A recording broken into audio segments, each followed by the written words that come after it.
Ah!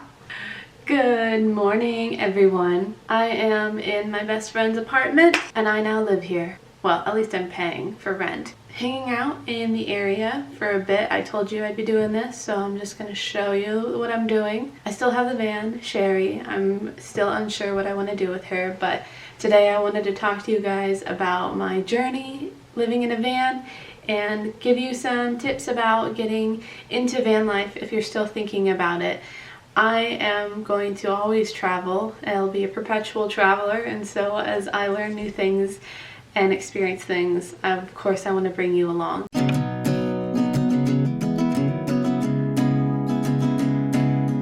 The past 3 years, I've been living in a van, kind of off and on, but more often than not, I've been in the van full time for the past 3 years. I've been fixing up the van, it's been the same van. I've been to 38 states and I've been to Canada twice. I went down to Mexico, I walked into Mexico, I didn't drive. I have, 500 videos showing my adventures over the past 3 years in the van. And even when I went to Cambodia, I showed you that experience too because it was super fun and I learned a lot on that trip too. And I probably should tell you guys more about that experience. But today, let's go over some things that I've talked about in other videos, and I'll bring them up so that you can go over and listen to my more in-depth opinions about things. I'll give you 5 lessons that I've learned since living in a van. First lesson of van life is taking that jump, and I have a video called Are You Ready? And I will put a link to it up here. So I did one about are you ready to make that jump? Are you ready to get out there? And I wanted to motivate you to get out on the road, and I want to talk about what motivated me to get out on the road, and it was this video by Idle Bus Theory, Kit JR, and their Westphalia Sunshine. They had posted a video about a month before I actually watched it. I just went back and looked at that timeline. They posted it January 10th, 2016. I watched it the first week of February 2016, and while I was watching that video, I decided I wanted to live in a van. I decided so strongly that I wanted to live in a van after watching just part of their video that I stopped the video and I got out, a notebook and I started writing on it, and I was like, how do I make this happen? And I made a video about that notebook, and it's called Let's Be Realistic, and I'll put the link to that below as well. And Let's Be Realistic was what I put at the top of that page. I wanted to know everything that I was going to be afraid of, everything that was going to stop me from taking that jump. I really wanted to do travel on my own terms, and I, in that moment, realized I had found it.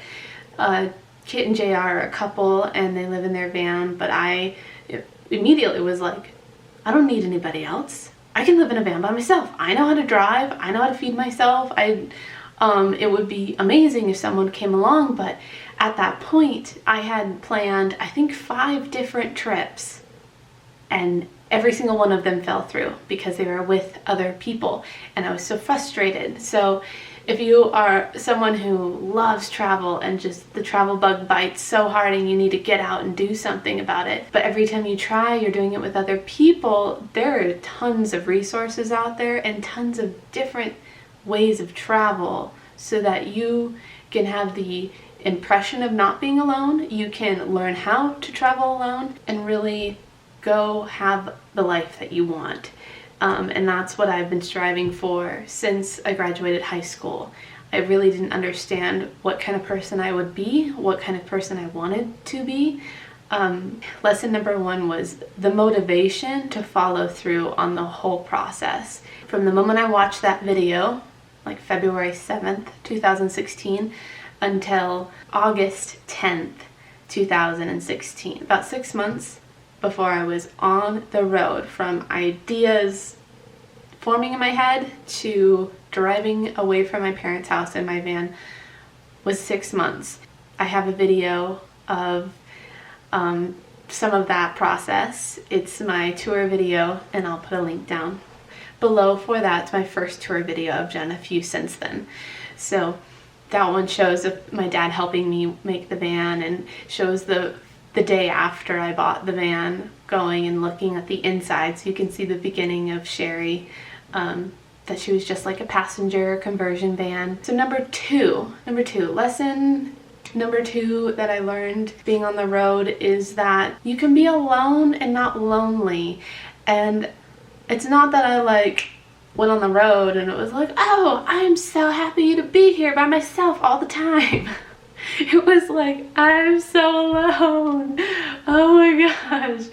I don't know how to talk to people. I don't know how to do anything. I talk to my friends on the phone a couple times a week. I spend like entire days on the phone with people back home because I am not interacting with people on the road. I'm not even talking to cash register ladies, you know, I'm not talking to customer service people. I'm just like totally zoned in on what I need to be doing that day. And the day is getting really stressful for me. I can remember the first night of being on the road. I called my best friend and I was like, I don't want to pay for camping, but I don't know where to camp. I'm at Devil's Tower. How do I do this?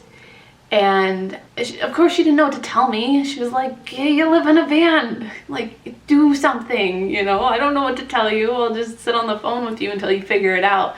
And that's pretty much what happened. I just was like peeking out the windows. I was super hyped up. It took me hours to fall asleep. And I realized as I was talking to her and freaking out, I was like, okay, wow, Karli, you need to take some chill pills. It's not the end of the world. So starting with that kind of high anxiety, it took me a long time to simmer down, and some crazy things happening to me, so that I realized let things roll off my back, I guess, would be better, instead of taking everything that happened to me as like a super intense moment that needed a huge amount of energy. Did not need to happen. Finding a camping site, parking for the night, did not need to be an end of the world scenario night after night after night. So that came from my fear of being alone, my fear that I had nobody to watch my back. It was all me all the time. Letting go of that fear that's like, wild animals are not going to attack me in the van. Even if they came up to the van, there's not much they could do. I'm like stuck inside of it. They're stuck outside of it. If somebody were to attack me, I could have my doors are locked. I have things that could turn into weapons in the van. These scenarios were never going to happen, but I needed to make sure I was ready for them. So taking aside that I was scared of being alone, and also being afraid of being alone, and then coming down to like the emotional aspect of, okay, I'm here, I'm by myself again, and not letting that turn into, oh, nobody wants me, nobody likes me, that's why I'm by myself, and nobody ever wants to travel with me, and going down that like slow self-esteem roller coaster. I didn't want to do that. So after I did that a few times, had a few too many pity parties, calling home didn't really help. And I meant calling home as in talking to certain friends. I'd call them and it was just like everybody's answer was, well, just come home. If it's too hard, just come home. I'm like, no, that's not what I want. I don't want to give up. There's like every aspect of what I'm doing is supposed to be fun and I'm enjoying it, but there's just these times where I don't know what to do with myself, where I'm sitting in a parking lot and I'm crying because I don't know what I'm doing. That was hard for me. So the lesson of being alone and being okay with myself when there's nobody else around has turned into a huge comfort for me, because I am an independent woman. I've definitely had that mantra of like, I can do this by myself. I have confidence for days. I really tested it when I was first living in a van. I had to redefine how my confidence existed, because I realized that my confidence was really based around the people that I interacted with. It was based around how many people talked to me in a day, and like how often, and I needed to realize that that wasn't me. You know, me was all the time, any time of day, whether or not people talk to me. I need to be okay with being by myself. Another moment that I really remember where this hit home for me was I went to the RTR. This was in 2017, January 2017. RTR, my first one, first time meeting other nomads, first time being in a group atmosphere, first time relating to other people about my adventures and misadventures of being in a van.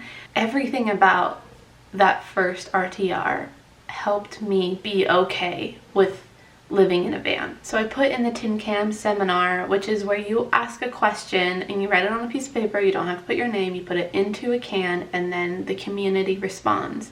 So Randy Vining, who is an awesome poet, he would orchestrate the seminar, and I put in, how do you deal with loneliness? And it was an overwhelming community feeling that they were, I can remember one person, I'm getting a little choked up because it meant a lot to me to put myself out there in that way. I can remember one response was, you need to be best friends with yourself, and then it won't feel so awkward or horrible being alone. And I was like, wow, there's definitely times where I'm way better at that. There's times where like, oh, I'm gonna go over here, I want to go explore this and explore that, and I can do it, and it's just super easy and it flows, and I can, you know, video myself, take photographs, I'm entertaining myself by myself. That was super cool. But then there would be times where I didn't have anything planned, I didn't have anything to do, and I would just be sitting there staring at the whatever before me, and I'd be like, I'm really alone right now. I wish someone else was here.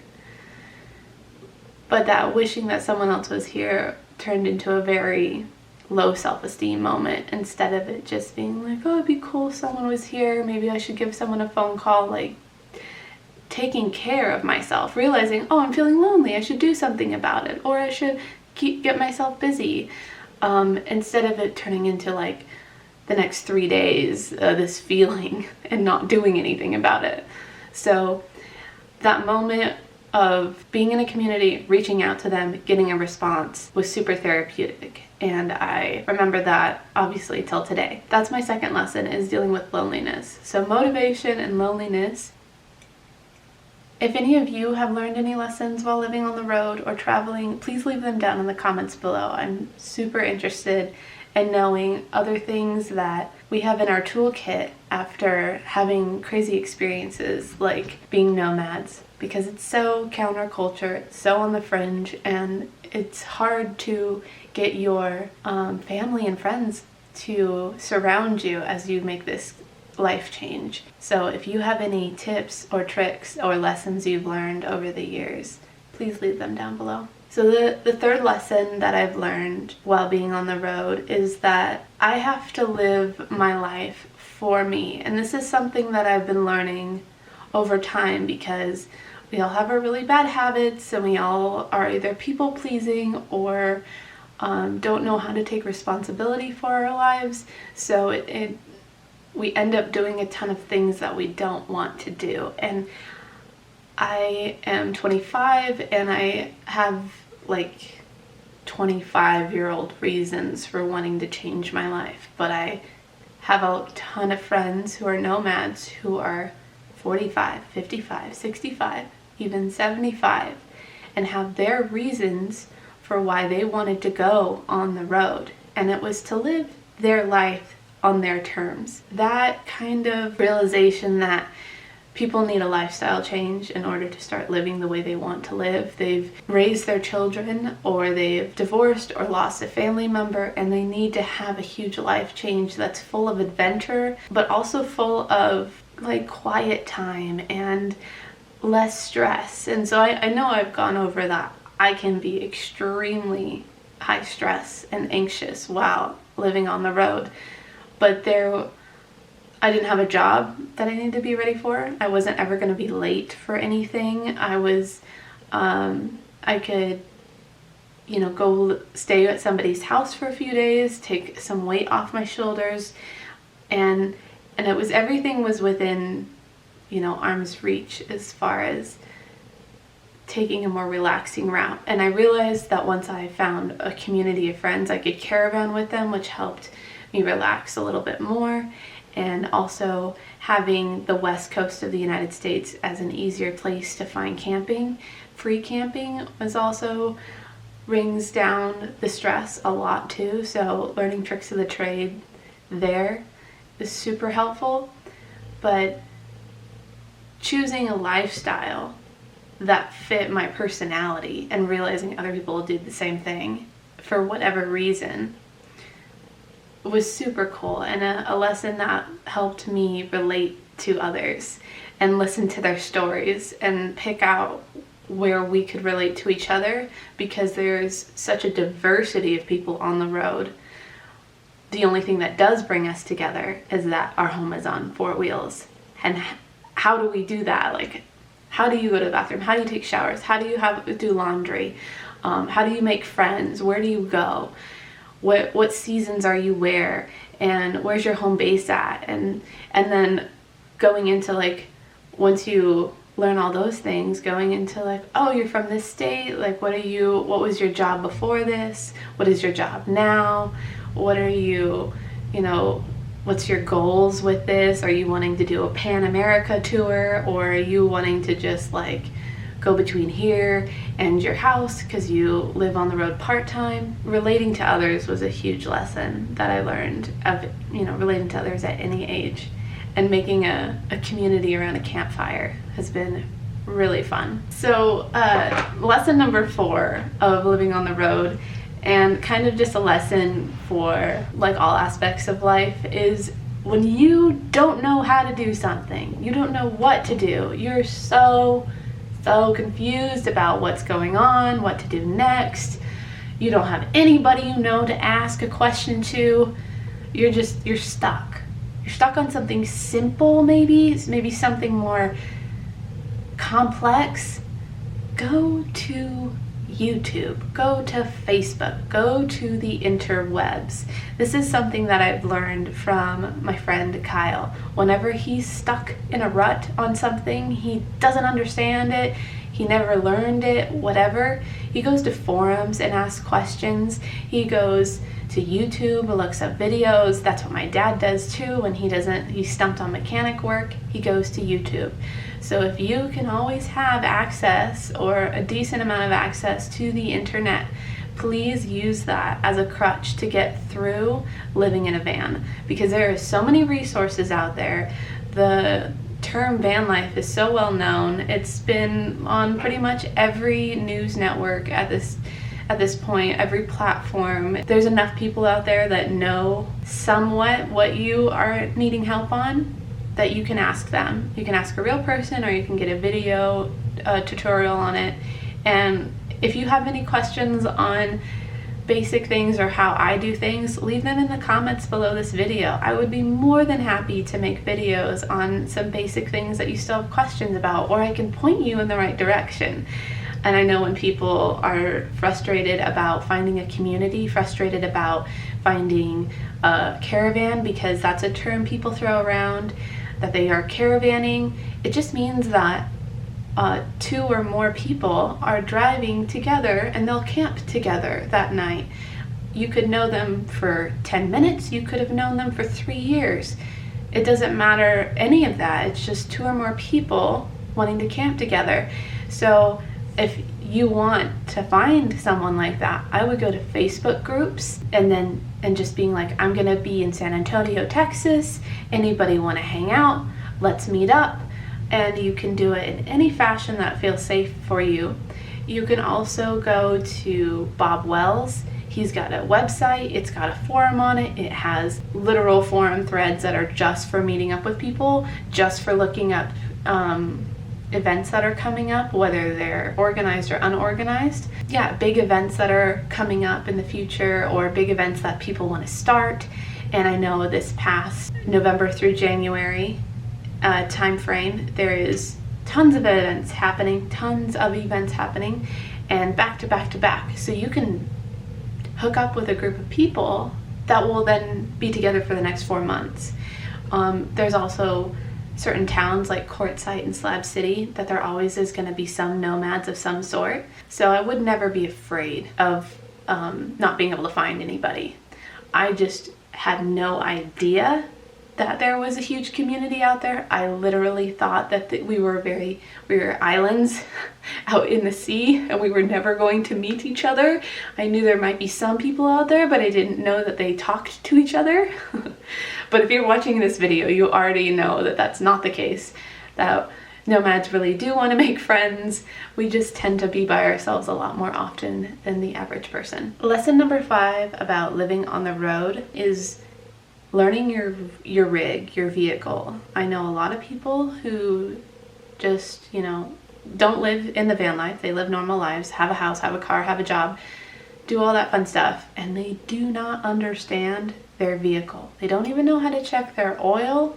They just wait for a light to pop up and then they go, and then the mechanic says like, you're fine, we fixed it, go on your way. Or your mechanic says like, what were you doing? All these things were going wrong and you didn't even know. And I say this, that I was getting my battery replaced at Walmart a few months ago, and the lady in front of me was getting checked out, and the guy was like, did you know you only had 1 quart of oil? You had less than 1 quart of oil in your vehicle? And she's like, no. How does that happen? How did that happen? How do I have 1 quart, of oil left? And he was like, I don't know, but it could be leaking, it could be burning, but you need to make sure that you don't let that happen again. If you don't have oil, your engine burns up. Oil helps lubricate the engine. Coolant helps keep the engine cool.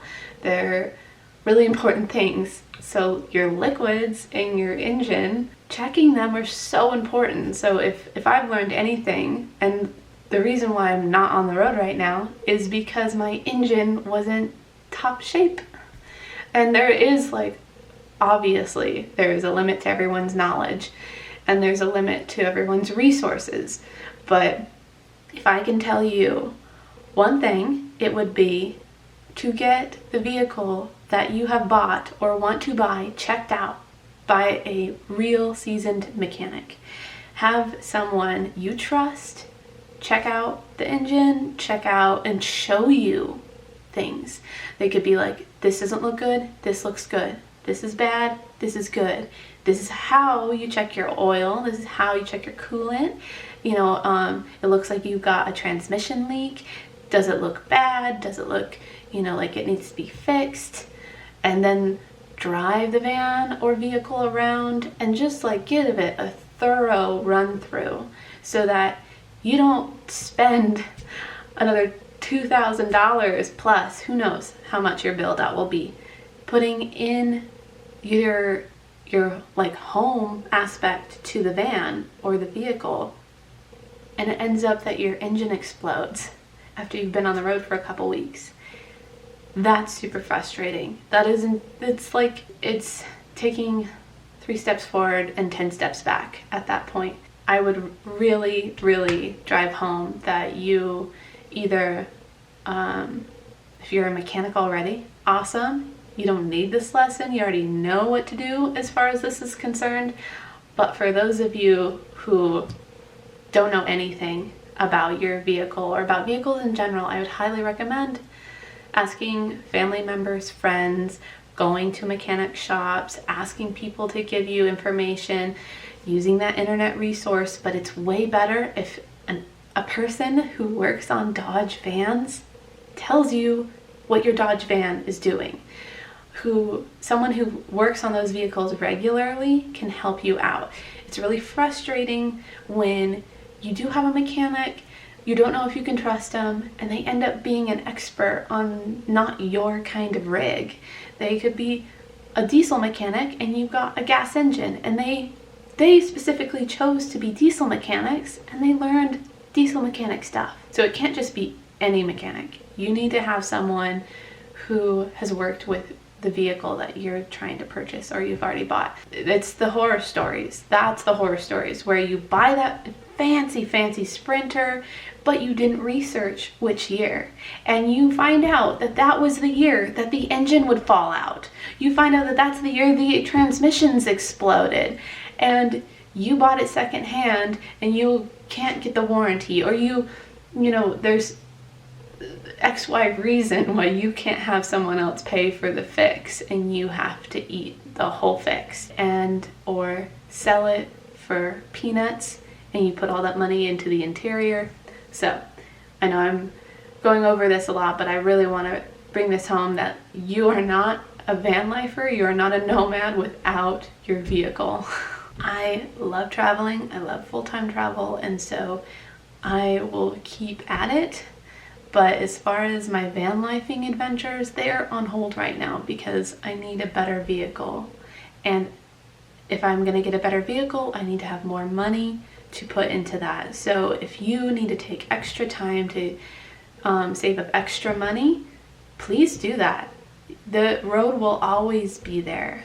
The road will always be there. That's what my friends tell me. The road will be there. The people and the faces might change, but your passion for living a traveling lifestyle, that will always be there. And with that, I want to thank you guys for staying with me this whole video. It's going to be a little bit long, or it was a little bit long, but thank you so much. Please check the description below. I mentioned quite a few different videos in this one, and they're going to be down there for you to check out and continue your journey of going to live in a van, or you're already doing it and having some questions. And feel free to email me at curiouskarli@gmail.com, and or you can find me on Facebook and Instagram. I tend to be posting mostly on Instagram these days, but please reach out if you have any questions, comments, or concerns, and let me know what lessons you've learned as you've been on the road. Thanks. Be sure to stay curious and have a good rest of your day.